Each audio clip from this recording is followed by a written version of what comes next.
২৫শে মার্চ ইতিহাসের ভয়াবহতম এক হত্যাযজ্ঞের স্মৃতি বিজড়িত দিন।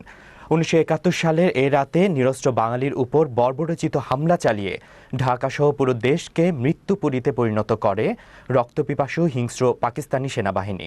অপারেশন সার্চলাইটের নামে এ রাতে তারা দেশের বিভিন্ন স্থানে নিরীহ নিরস্ত্র মানুষদের উপর চালায় গণহত্যা।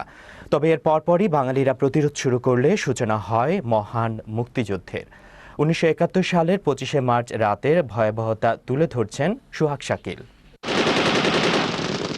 ২৫শে মার্চ ১৯৭১ সাল। এদিন পূর্ব পরিকল্পনা অনুযায়ী অপারেশন সার্চ লাইট শুরুর জন্য রাত 11:30টায় ব্যারাক থেকে বের হয়ে আসে হানাদার পাকিস্তানি সেনাবাহিনী। রাতে শহরে কারফিউ জারি করে হানাদার বাহিনীর কয়েকটি সুসজ্জিত দল নেমে পড়ে ঢাকার রাস্তায়। এরপর পাক বাহিনী ঢাকা বিশ্ববিদ্যালয়ের ছাত্রাবাস, শিক্ষক কলোনি, আবাসিক এলাকা, পুলিশ, ইপিআর ব্যারাক সহ বস্তিবাসীর উপর বর্বরতম গণহত্যা চালায়। এ হত্যাযজ্ঞে স্তম্ভিত হয়ে পড়েছিল গোটা বিশ্ব।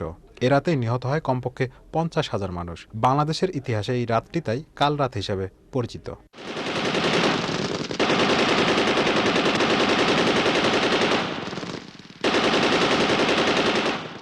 রাতে ঢাকার বিভিন্ন জায়গায় পাক বাহিনীর অগ্নিসংযোগে দাউ দাউ করে জ্বলে ওঠে আগুন। চারপাশে বিরামহীন গুলির শব্দে আতঙ্কিত এবং ভীত সন্ত্রস্ত হয়ে পড়ে রাজধানীবাসী। ইয়াহিয়ার লেলিয়ে দেয়া বাহিনীর মেশিনগানের গুলি ও ট্যাঙ্ক মর্টারের গোলায় এবং আগুনের লেলিহান শিখায় বিনিদ্র নগরবাসীর রাত হয়ে ওঠে চরম বিভীষিকাময়।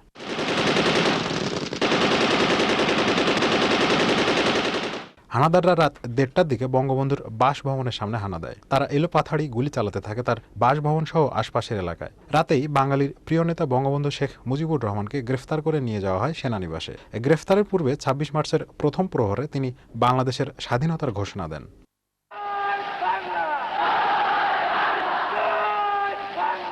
২৫ মার্চ রাতেই পুলিশ, ইপিআর ও সেনাবাহিনীর বাঙালি সদস্যরা শুরু করে প্রতিরোধ যুদ্ধ। সঙ্গে যোগ দেয় সাধারণ মানুষ। এ রাতের বিসর্জিত রক্তের ওপর দিয়েই পরদিন সূর্যোদয়ের মধ্য দিয়ে সূচিত হয় নতুন প্রতিজ্ঞার ইতিহাস। স্বাধীনতাকামী মানুষের রক্ত ভেজা ২৫ মার্চ তাই বাংলাদেশের মানুষের কাছে একটি তাৎপর্যপূর্ণ দিন। কেননা এই কাল রাতের রক্তের স্রোতেই ভেসে জন্ম হয় স্বাধীন সার্বভৌম বাংলাদেশের। সোহাগ শাকিল, বিজয় টিভি, ঢাকা।